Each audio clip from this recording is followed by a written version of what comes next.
If you're considering a Fronius Reserva battery, there's a few things that you really should know before you commit.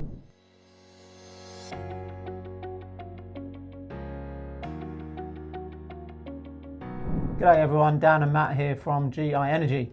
We did a Fronius Reserva video a while back when it was a brand new product, and at that stage we hadn't installed any because it hadn't officially been released.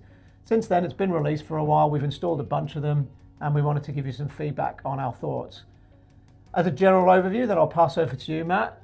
As we said in the first video, we expected it to be a really good quality battery. We expected the build quality to be good. We expected the support, if needed, to be reasonably good. Not the best, but reasonably good. And being in the Fronius ecosystem, we thought overall it would be quite robust and a good choice for some customers. But that some is quite narrow, isn't it? So do you want to give us a few more specifics, and then we'll dive deep into who it is for and who it isn't for? Yeah, for sure. I guess straight off the bat, it's an awesome battery. Really well built, great quality as you'd expect, and just that standard Fronius engineering, everything else that they've done there. So certainly massive tick in terms of the product itself. So the battery really, how we sort of view it, it's anyone that's got a Gen24 inverter already in place, and there's a ton of them out there, be it a single phase or a 3-phase inverter. It's the go-to battery because it goes straight into the inverter that you've already obviously installed and paid a reasonable amount of money for based on the quality. So nothing else needs to change with the hardware of the inverter or the cabling from that side. So if you already have that in place, it's a pretty straightforward system. Yeah. It's very slim as well. So depending on the number of towers that are required to be installed for the capacity you want to achieve, the battery itself is only 170 mil deep, really thin compared to a lot of others. Partially because it's a smaller capacity battery, so they can be installed in front of each other or side by side as well, depending on the space that you have in the garage or outside.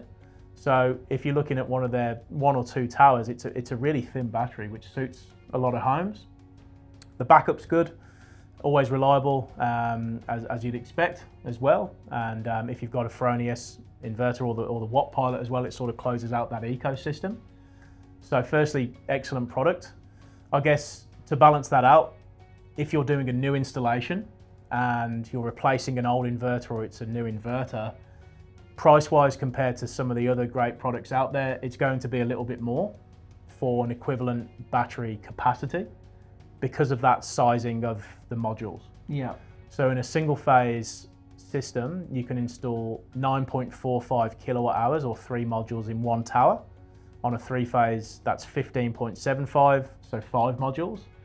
So to install what we would probably call now a common size battery of sort of 20 to 30 kilowatt hours, you're going to need at least 2, if not 3 towers for a single phase site, which may take up more space because you've obviously got 3 in front of each other, or 2 or 3 side by side. Plus the inverter. So compared to a couple of other great options of equal quality, it's probably going to take up more floor space, more wall space. The inverters on 3-phase at the moment, at the time of recording, are a little bit smaller in capacity than other options out there. So if you've got a really high demand, you're potentially looking at joining a VPP, feeding a lot of power quickly to the grid, or even just filling the battery very quickly. That may not be possible on some 3-phase sites. On single phase, it's a 10 kilowatt inverter or up to a 10 kilowatt, so obviously on par.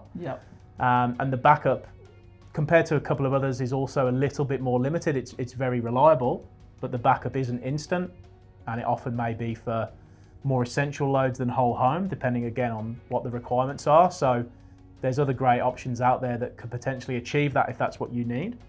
So good pros, good cons, I think.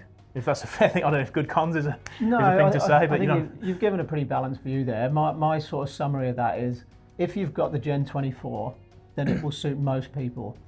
However, there are still limitations in the overall maximum size you can get. And when you compare the Fronius Reserva battery to the most energy dense battery that's commonly installed, which is SIG Energy, you can do a 48 kilowatt hour stack with SIG Energy.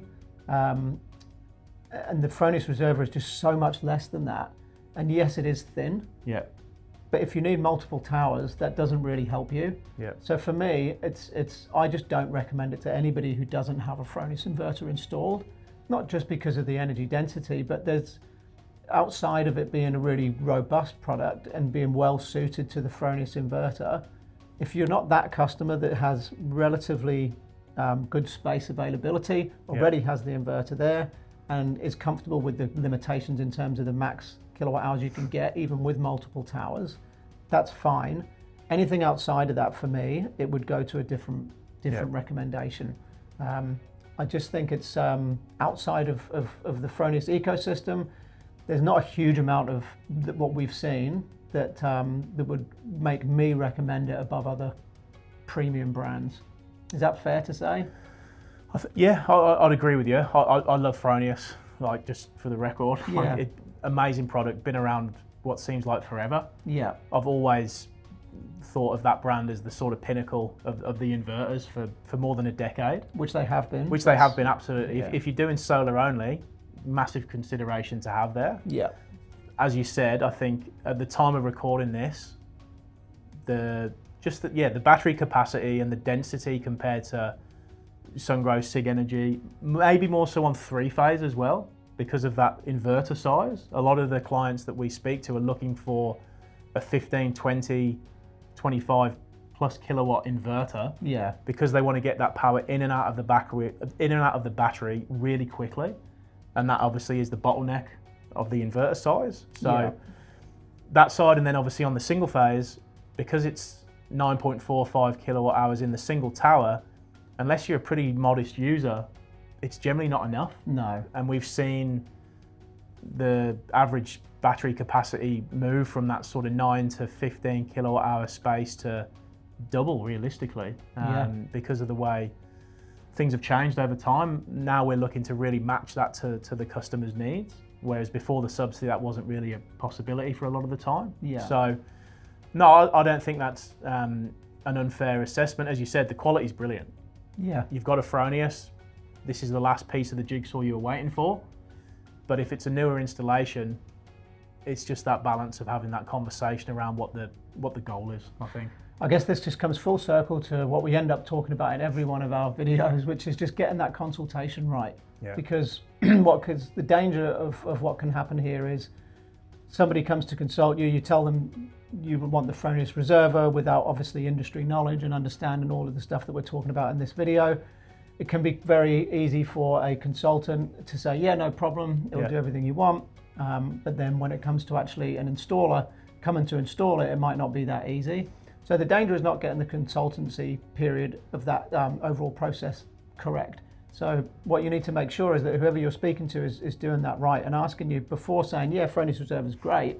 They should be asking you, okay, let's look at your load first of all. Yeah. First and foremost, let's look at your 24-hour load. Let's look at how that pans out over a week. Let's look at how it pans out over the 4 seasons of the year, and then to look into the future and see what you're going to add or remove. Are there going to be more people in the home, less people in the home? Is there a pool in the future? Is there an electric vehicle now or coming later? All of those sorts of things to figure out your load profile. Then reverse engineer that again back into your backup supply. Figure out what you want from your backup, because if you want instant backup, if you've got important things in the home that can't go off, this isn't a product for you straight off the bat. So work out your backup calculations, then look at the product based on what you actually need. Yeah. And also, importantly, where it's going to go for this one, because it's hard to find a spot for it sometimes. It really is if you want a lot of storage. And then you should be given a couple of options there. The Fronius Reserva is great for these reasons. You could have this one, pros and cons of each. And you should work with the consultant there and go back and forth to find out the correct solution for you, rather than just an easy tick box, yes, the Fronius Reserva is correct. Yeah, I think that's fair. We have a battery guide that we link to every video, and we're going to put that in the description to this one. So if you've got other questions, download that guide. I think people find that pretty helpful.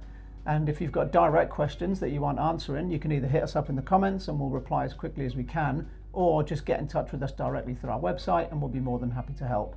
Thanks very much for taking the time to watch. Thank you.